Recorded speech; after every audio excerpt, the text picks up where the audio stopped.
Hello everyone. Today's topic is reflective teaching. तो चिंतनशील शिक्षण क्या होता है? The concept reflective thought was introduced by John Dewey in 1910 in his book entitled How We Think, a work designed for teachers. So reflective teaching क्या है? एक ऐसा मेथड है जिसमें कि टीचर्स को एक ऐसा टीचिंग मेथड यूज़ करना चाहिए ताकि बच्चे की कॉग्निटिव थिंकिंग पर सबसे ज़्यादा असर पड़े, संज्ञानात्मक विकास पर उसके बहुत ज़्यादा असर पड़े।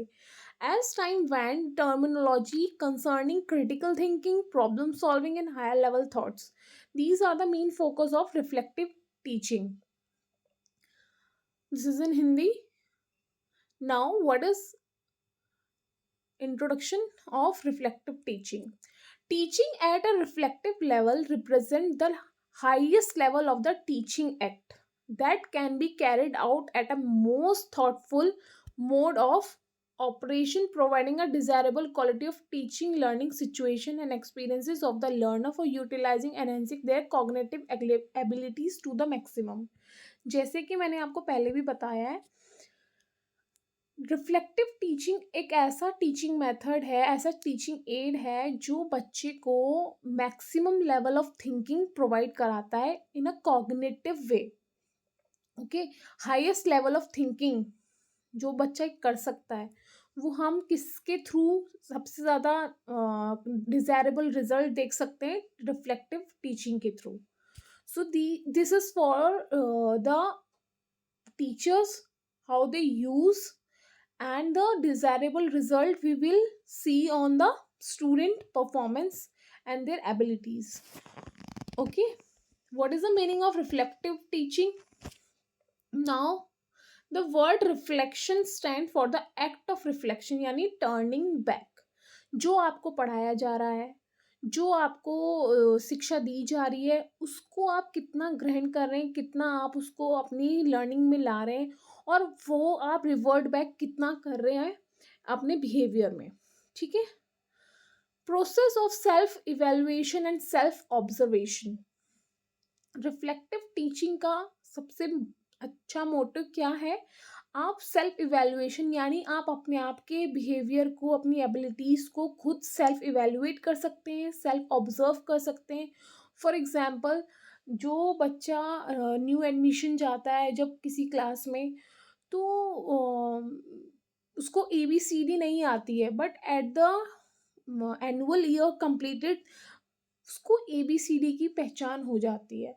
सो कहीं ना कहीं आपका एक बिहेवियर में चेंज आया है, आपकी थिंकिंग में चेंज आया है, आपकी लर्निंग में चेंज आया है। तो वो क्या है? एक self evaluation and self observation process है जो आप खुद के अंदर चेंज देखेंगे। ठीक है। Reflective teaching is a process where teacher think over their teaching practices. So this is the main introduction of this reflective teaching. Teaching, reflective teaching क्या है? प्रोसेस है जो टीचर्स को उनकी टीचिंग प्रैक्टिसेस के ऊपर उनको एनालाइज करवाता है कि आपको कैसे something was taught and how the practice might be improved और चेंज बेटर लर्निंग आउटकम। यानी आप अपने प्रोसेस को, अपनी प्रतिक्रियाओं को कैसे मैनिपुलेट करो, कैसे आप चेंज करो ताकि आप डिज़ायरेबल रिजल्ट अपनी टीचिंग में देख पाओ। जो बच्चा आपसे सीख पा रहा है, जो लर्निंग ले पा रहा है, उसको कितना आपसे आउटकम मिल पा रहा है आपके टीचिंग मेथड से। तो रिफ्लेक्टिव टीचिंग क्या है? एक प्रोसेस है, प्रैक्टिस है टीचर्स को टू एनालाइज और how something was taught and how the practice might be improved or changed for better learning outcomes. This is in Hindi. Now we talk about the definitions given by educationists. According to Richards, reflective teaching was reflecting teaching is a move beyond ordinary to the higher level of awareness how teaching takes place.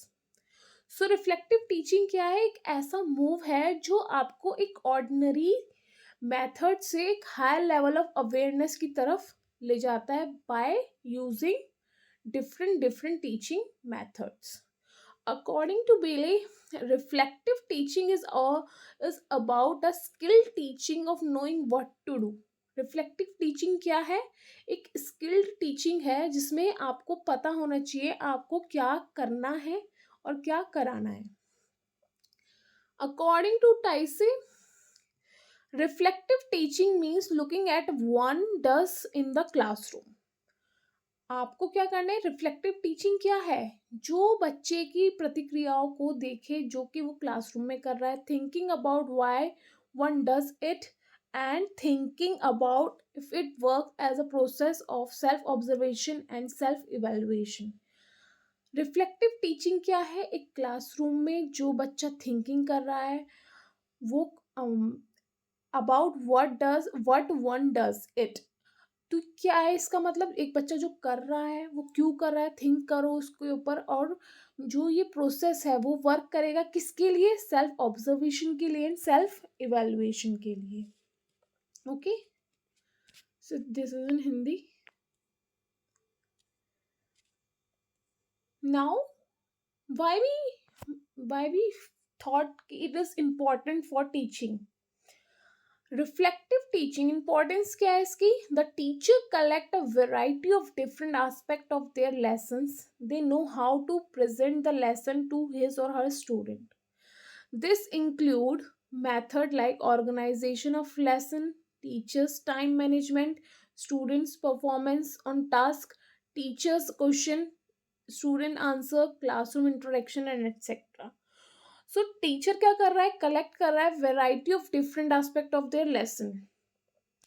For example, आपने एक science का कोई chapter उठाया तो आप क्या करोगे? उसके डिफरेंट एस्पेक्ट्स पे बच्चों को आप नॉलेज दोगे. नॉलेज देने के बाद आप उस चीज़ को एनालाइज कैसे करोगे? उसको इवेल्युएट कैसे करोगे? अपने एक तो आपको क्या देखना है? Organisation of a lesson, how to organise that lesson. अपनी मैनेजमेंट देखनी है, time management, how to teach that lesson to the student. बाद में आपको इवेल्युएट कैसे करना है? स्टूडेंट की परफॉर्मेंस पे. जो आप एट रैंडम क्लास में क्वेश्चन पुटअप करोगे तो वहाँ पे बच्चा क्या आपको आंसर दे रहा है. This is the way. Second है, it implies a systematic method of collecting, recording and analysing the thought and observation. The teacher does not jump into the conclusion by considering the response of the louder student, instead analyzing the overall class. सो यहाँ पे क्या है? Reflective teaching ये method नहीं है कि आपको सिर्फ क्या एनालाइज करना है कि बच्चे को समझ में आया या नहीं आया. आपको हर चीज़ को कलेक्ट करना है, उसको रिकॉर्ड करना है, उसको एनालाइज करना है और फिर उसे ऑब्जर्व करना है. बच्चे को, जो बच्चा लाउडर है क्लास में, आपको उसी पे फोकस नहीं करना है. जो पूरी होल क्लास है उसका रिजल्ट क्या निकल के आ रहा है after you have teach the lesson. So second क्या है आपका? आपको कलेक्टिव वे यूज करना है ताकि आप पूरी क्लास पे फोकस रखें. Third one is it helps to evaluate and improve the quality of teaching. ये आपकी मदद करता है आपकी टीचिंग को इम्प्रूव करने में और उसकी क्वालिटी को क्या करने में? इवेल्युएट करने में मदद करता है. It gives freedom to teachers to impose their own methodology enhancing their rational thinking. ये क्या करता है? टीचर्स को फ्रीडम देता है कि आपको अपनी खुद की मेथोडोलॉजी यूज़ करके, खुद के टीचिंग मेथड यूज़ करके अपनी रैशनल थिंकिंग को क्या करना है? एनहेंस करना है. Okay. It develop critical thinking, promote experiential learning. ये क्या प्रमोट करता है? टीचर्स की क्रिटिकल थिंकिंग को, एक्सपेरिमेंटल लर्निंग को, कि आप डिफरेंट एक्टिविटी मेथड्स यूज़ कर सकते हैं, डेमोन्स्ट्रेशन मेथड यूज़ कर सकते हैं ताकि क्या हो? बच्चे एक्टिव रहें क्लास में. Reflective teaching practice can be beneficial form of professional development of both pre-service and in-service level of teaching. So reflective teaching क्या है? आपका प्री सर्विस यानी जो आप बीएड में सीखते हैं, और इन सर्विस क्या है? जो आप अपनी ड्यूरेशन ऑफ जॉब में सीखते हैं. तो दोनों के लिए क्या है, रिफ्लेक्टिव टीचिंग बहुत अच्छा मेथड है ताकि वो आपका प्रोफेशनल डेवलपमेंट कर पाए. Okay, so these are the importance of rational or reflective teaching. Okay, this is in Hindi. Now, what are the approaches of reflective teaching? There are two type of approaches. The first one is external assessment. External assessment बच्चे का कैसे किया जा सकता है?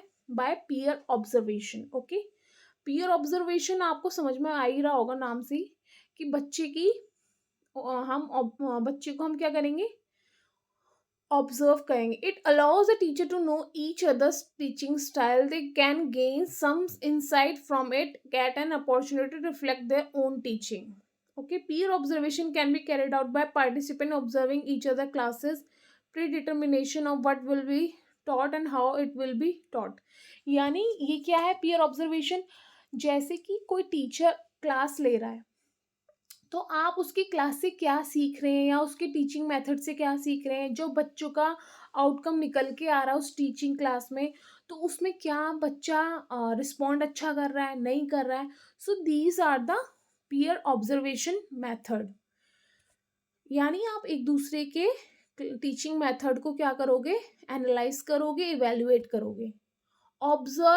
Observer will be observe the class on the basis of the set parameters. After the observation is over, the teacher will meet and discuss the result. So observer क्या होगा, जैसे कि आपने बीएड क्लासेस में देखा होगा जब आपकी टीचिंग होती थी तो एक ऑब्जर्वर पीछे आके बैठ जाता था. तो वो क्या करता था, वो ऑब्जर्व करता था कि आप कैसे पढ़ा रहे हो, कैसे इंटरेक्ट कर रहे हो क्लास में, और बच्चे रिस्पॉन्ड बैक कर रहे हैं या नहीं कर रहे हैं. अगर उसको कोई कमी लगती थी तो वो बाद में आपको क्या करता था, बताता था ऑब्जर्वर कि आपको यहाँ पे क्या करना है, अपना एनहेंस करना है अपनी चीज़ों को. So these are the method how we can improve our reflective teaching. Second है student evaluation. Student evaluation, instructor can consider student evaluation as one data source in their instruction.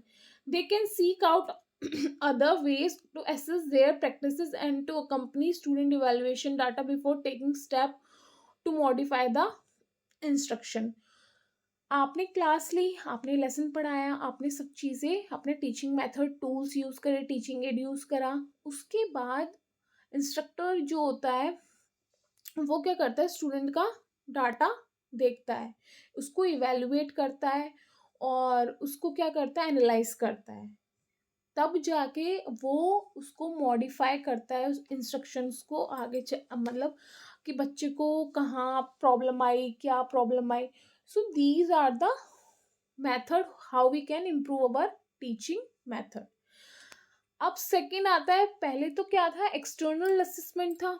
अब है written account of experiences. Written account में क्या हो सकता है आपका, different kind of account can be. First है सेल्फ रिपोर्टिंग. सेल्फ रिपोर्टिंग क्या है, self reporting it involves completing a checklist in which the teacher indicates which technique was be used for a lesson. Self reporting क्या है, आप कोई lesson पढ़ा रहे हैं, ठीक है, आप कोई लेसन पढ़ा रहे हैं तो उसमें क्या कर रहे हैं आप, कौन सा मेथड यूज करेंगे, कौन सा क्या यूज करेंगे, वो क्या करेगा टीचर, वो पहले ही चेकलिस्ट में मेंशन कर देगा. Self reporting is a way to note down regularly and whereabouts of the classroom. और उसके बाद क्या करेगा, सेल्फ रिपोर्टिंग में कह सकते हैं हम टीचर्स डायरी बनाते थे. तो टीचर्स डायरी में हम क्या करते थे कि हम जो बच्चे को लेसन पढ़ा रहे हैं, हमने कौन सा मेथड यूज़ करा, कौन सा लेसन हमने पढ़ाया, और उसको हम क्या करते थे, रेगुलरली डेट वाइज हम उसको नोट डाउन करते थे. तो second one is journal writing. Journal writing क्या है, it is a very famous way to reflect on the lesson plans. It is an important cause of teachers that can track his or her self development process. Teacher can record his or her experience a personal and dynamic way. Journal writing भी आप कह सकते हैं कि एक आप diary या teachers diary maintain कर रहे हैं, या आप एक लेसन प्लान मेंटेन कर रहे हैं, उसमें क्या कर रहे हैं आप, उसमें डेली वाइज अपना सेल्फ डेवलपमेंट प्रोसेस को एनालाइज कर सकते हैं कि आपने बच्चों को क्या पढ़ाया, क्या बच्चे उससे सीखे, क्या क्वेश्चन आपने पुट अप करे। So these are the dynamic ways. Okay, जैसे कि हमने लेसन प्लान बनाते थे, तो हम लेसन प्लान में क्वेश्चंस पुट अप करते थे बच्चे से और होमवर्क के लिए भी देते थे। तो these are the process. Third one is recording lessons. Recording audio or video can be useful tool to reflective teaching. Diaries and self-reporting may be good way, but sometimes may not be noticed by the teacher's mind and can be forgotten. But the diary and reporting can be complemented by recording. Recording में क्या होता है, आपके facial expression होते हैं, बच्चों के experiences होते हैं, बच्चों का बिहेवियर होता है, वो सब क्या होता है, एनालाइज किया जा सकता है। So recording lessons can be a good idea over journal or self reporting method. This is in Hindi.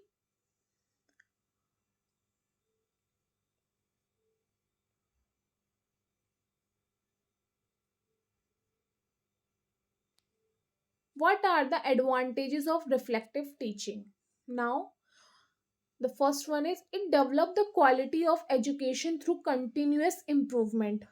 हम क्या कर रहे हैं, रोज जा रहे हैं क्लास में, लेसन पढ़ा रहे हैं, फिर हम डायरी मेंटेन कर रहे हैं या लेसन की रिकॉर्डिंग ले रहे हैं, उससे क्या हो रहा है, हमारा एक डेवलपमेंटल प्रोसेस जो कंटिन्यू वे में हो रहा है। It helps the teacher to reflect and assess their own teaching. जो टीचर है उसको अपनी ही खुद की टीचिंग का अनुभव मिलता है कि मैं कैसा पढ़ा रहा हूँ, उसको एक्सेस मिल जाता है कि मैं इस चीज़ को कैसे इम्प्रूव कर सकता हूँ। It enables teacher to bring in new idea, method and approaches and material. If बच्चे ने रिस्पॉन्ड बैक अच्छा नहीं करा किसी क्लास में, टीचर ने जाके पढ़ाया, कोई टूल है जो उसने यूज़ नहीं करा, फॉर एग्जाम्पल हम फोटोसिंथेसिस का प्रोसेस अगर हम क्लास में पढ़ा रहे हैं, बच्चे को वो प्रैक्टिकली ज़्यादा समझ में आएगा। तो हम क्या करेंगे, बच्चे को प्रैक्टिकली इन्वॉल्व करेंगे। This is the active participation. Okay, so वहाँ पे क्या है, हमने साइंस में क्या देखना है, हमने एक्सपेरिमेंटल मेथड यूज करने। सो वहाँ पे new ideas, method and approaches, material all will enables teacher to enhance their class. It gives an opportunity to assess how effective new approaches are. सो जो न्यू अप्रोचेज आ रही हैं, जैसे फॉर एग्जांपल आज की date में आप क्या देख रहे हो, पीपीटी यूज़ होती हैं, हम रिकॉर्डिंग्स यूज़ कर लेते हैं, हम वॉलपेपर्स यूज़ कर लेते हैं। तो these are the method we can include in our teaching methods. Now this is in Hindi. Now disadvantages of reflective teaching. What are the disadvantages? It may not be adequate to resolve educational problem through reflective practices.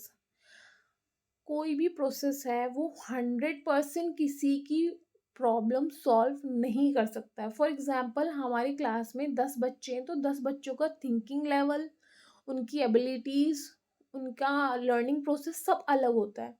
सो 100% आप किसी को satisfy नहीं कर पाओगे। It is not suitable for small children at a lower level of teaching. सही बात है, reflective teaching में क्या कर रहा है teacher, different different methods use कर रहा है, बट हम लोअर लेवल ऑफ टीचिंग जो हम बच्चों को, छोटे बच्चों को पढ़ाते हैं, उसमें क्या होना चाहिए, उसमें प्ले वे मेथड होना चाहिए जिसमें कि बच्चा खेल के साथ सीख रहा है चीज़ें।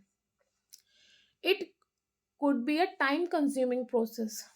ऑब्वियसली जब आप रिफ्लेक्टिव टीचिंग सीख कर रहे हो, मेथड यूज़ कर रहे हो, तो आप एनालाइज भी करोगे, इवेल्युएट भी करोगे, न्यू आइडिया भी डालोगे उसमें, फिर फीडबैक भी लोगे। तो ये एक क्या है, टाइम कंज्यूमिंग प्रोसेस है। At this level the study material is neither organised nor pre planned. Therefore, student with a systematic or organized knowledge of their study can't be acquire courses. इसमें क्या है, हम अपना प्री डिटरमाइंड करके चीज़ें नहीं चल सकते, क्योंकि इसमें क्या करते हैं हम, रिफ्लेक्टिव टीचिंग में हम न्यू आइडियाज़ को क्या करते हैं, इमर्ज करते रहते हैं। So these are the drawbacks of reflective teaching. So this is in Hindi, and I hope you like this video, and if you like this video then subscribe my channel, and thanks for watching my video.